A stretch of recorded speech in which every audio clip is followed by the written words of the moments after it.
Motivational speakers جو بزدل لوگ ہیں ان کو دلیر بنا سکتے ہیں؟ ہرگز نہیں، موٹیویشنل سپیکرز آپ کے حالات بہتر کروا سکتے ہیں؟ میرا نہیں خیال۔ الفاظ نہیں، کریکٹر یہ موٹیویٹ کرتا ہے۔ میں نے آپ سے عرض کی کہ 25 کروڑ کی عوام ہے، آپ مجھے 25 لوگ ڈھونڈ کے دکھائیے جو یہ کہیں کہ فلاں صاحب کی جو موٹیویشنل تقاریر ہیں ان کو سننے کے بعد میرا کاروبار بڑا چمک گیا، میں بہت اچھا پڑھائی میں ہو گیا، یا میری ازدواجی زندگی بڑی کامیاب ہو گئی، یا میری سیاسی زندگی میں بدلاؤ آ گیا، یا میں پہلے الیکشن ہارتا تھا میں الیکشن جیتنا شروع کر گیا، یا میں پہلے کاروبار میں نالائق تھا میرے کاروبار جو ہے وہ تباہ ہو رہے تھے اور میں بہت بڑا بزنس مین بن کہ جو فن خطابت ہے یا آرٹ آف کمیونیکیشن سکلز ہے یا قوت گویائی ہے یا اس پہ مہارت ہے، آپ کو موٹیویشن سپیکر موٹیویشن سپیکنگ سے ہی پیسے کماتے نظر آئیں گے، یہ بذات خود ایک سکل ہے، بس یہ بکتی ہے۔ اچھا، یہ موٹیویشنل سپیکرز کے ساتھ ہر طرح کا واقعہ ہوتا ہے، مینز کہ جب میں ان کو سنتا ہوں وہ کہتے ہیں ہماری بھی لائف ہے، ہمارے بھی ایکسپیرینسز ہیں، لوگوں کی بڑی سکسیزفل لائفس ہیں۔ اب جن کی سکسیزفل ہے، جنہوں نے اچھے کریئرز گزارے ہیں تو ان کے زیادہ ایکسپیرینسز ہیں، لیکن یہ موٹیویشنل سپیکرز ہی کیوں ہیں کہ ان کے ساتھ ہر طرح کا واقعہ ہر طریقے سے کہ پنجاب کے بارے میں بات کی جاتی ہے کہ یہ مزاحمت نہیں کرتا کیونکہ خوف زدہ رہتا ہے، تو آپ پنجابیوں کو جتنا مرضی موٹیویٹ کریں وہ سیاسی طور پہ مزاحمت نہیں کریں گے، تو پھر موٹیویشن کیسے دی جا سکتی ہے کہ وہ سیاسی طور پہ مزاحمت کریں؟ کیونکہ تاریخی انسانی میں ہم نے یہ دیکھا ہے پچھلے 1500 سال میں کہ برصغیر پاک و ہند کا وہ حصہ جو موجودہ پاکستان ہے، اس میں سندھ ساگر کے ساتھ بسنے والے یہ جو پنجاب اور سندھ کے باسی ہیں، انہوں نے واقعی مزاحمت کم کی ہے۔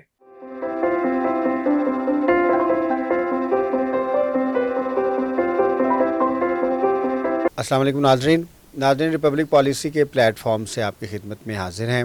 آج ہم ایک یونیک ٹاپک لے کے آپ کی خدمت میں حاضر ہیں، موٹیویشنل سکلز۔ ویسے موٹیویشنل سپیکرز کو آپ سنتے رہتے ہوں گے، لیکن بنیادی طور پہ ہم آج ڈائسیکٹ کریں گے کہ موٹیویشن کی کیا اہمیت ہے، موٹیویشنل سکلز کیا ہیں، ان کا کمیونیکیشن سکلز کے ساتھ کیا تعلق ہے، اور جو دوسری ہمارے چیلنجز ہیں موٹیویشن کو لے کے وہ کون سے ہیں۔ ہمارے ساتھ ہمارے بڑے خوبصورت دوست ہیں سجاد رضا صاحب، آج ہم ان سے اس اہم موضوع پہ بات کریں گے۔ سجاد صاحب، کیا حال ہے آپ کے؟ بہت شکریہ آپ کا سب سے پہلے مجھے بلانے کا، اور حال بالکل ٹھیک ہے۔ سر، موٹیویشن بہت امپورٹنٹ ہے لائف کے لیے۔ کوئی شک نہیں ہے، تحرک یہ بہت ضروری ہے، کسی بھی چیز کے لیے محرک ہونا ضروری ہے، تو موٹیویشن کے بغیر تو شاید بہت کم ہے کہ تخلیقی کام کسی بھی قسم کا، چاہے اجتماعی سطح پر ہو چاہے انفرادی سطح پر ہو، وہ سر انجام پا سکے کامیابی سے۔ سر، بنیادی طور پہ یہ منفی رجحان ہے، مثبت رجحان ہے کہ یہ رجحان ہے نہیں، بلکہ یہ ڈیمانڈ اینڈ سپلائی کے اوپر آپ کے اندر سے آپ کی وہ پاورز ہیں جو آپ کو موٹیویٹ کرتی ہیں کہ آپ کسی بھی تحریک کو آگے لے کے بڑھیں۔ یہ کیا یہ ایز اے اس کا کانسیپٹ کیا ہے موٹیویشن کا؟ دیکھیں، موٹیویشن جو ہے وہ جتنی انسانی تاریخ پرانی ہے اتنا ہی یہ موٹیویشن کا جو تحرک ہے، محرک ہے انسان کے لیے، وہ ساتھ جڑا ہوا انسان کے۔ اللہ تعالیٰ نے خود یہ کہا کہ میں پنہاں تھا اور میں نے چاہا کہ میں نہاں ہو جاؤں، میں جانا جاؤں، تو اس میں بھی ایک تحرک پایا جاتا ہے، جانے جانے کی خواہش، اور اس خواہش کے نتیجے میں اللہ تبارک و تعالیٰ نے یہ ساری کائنات تشکیل دی۔ تو کائنات کی تشکیل کے پیچھے بھی جو محرک ہے وہ ایک موٹیویشن ہے کہ خدا تعالیٰ کی ذات یہ چاہتی تھی کہ وہ جانی جائے، پہچانی جائے۔ انسان کے اندر بھی روز ازل سے یہ جبلت ہے، یہ اس کی خصلت میں شامل ہے کہ وہ کسی بھی کام کو کرنے کے لیے تب مائل ہوتا ہے جب اس کام میں اس کا کوئی مفاد وابستہ ہوتا ہے، اور یہ انڈرسٹینڈیبل بھی ہے، سمجھ میں بھی آتا ہے۔ یہ جو موٹیویشن کے بارے میں یہ کانسیپٹ ہے کہ یہ بیرونی عوامل کی بنیاد پر ہوتی ہے یا یہ آمد کی بنیاد پر انسان کے اندر سے اٹھتی ہے؟ اچھا سر، یہ مصنوعی تحرک ہے کہ قدرتی تحرک ہے؟ دونوں ساتھ ساتھ چلتے ہیں، کیونکہ انسان نے اپنی زندگی کو پوئٹک جسٹس فراہم کرنا ہے، اس کے آبجیکٹیوز ہیں وہ اس وقت تک پورے نہیں ہو سکتے جب تک آپ کے اندر موٹیویشن نہ ہو۔ سر، موٹیویشن آپ حاصل کر سکتے ہیں جی بالکل، کہ it's a natural phenomena and it is in your instinct? یہ آپ اس کو براہ راست ہم اس طرح کسی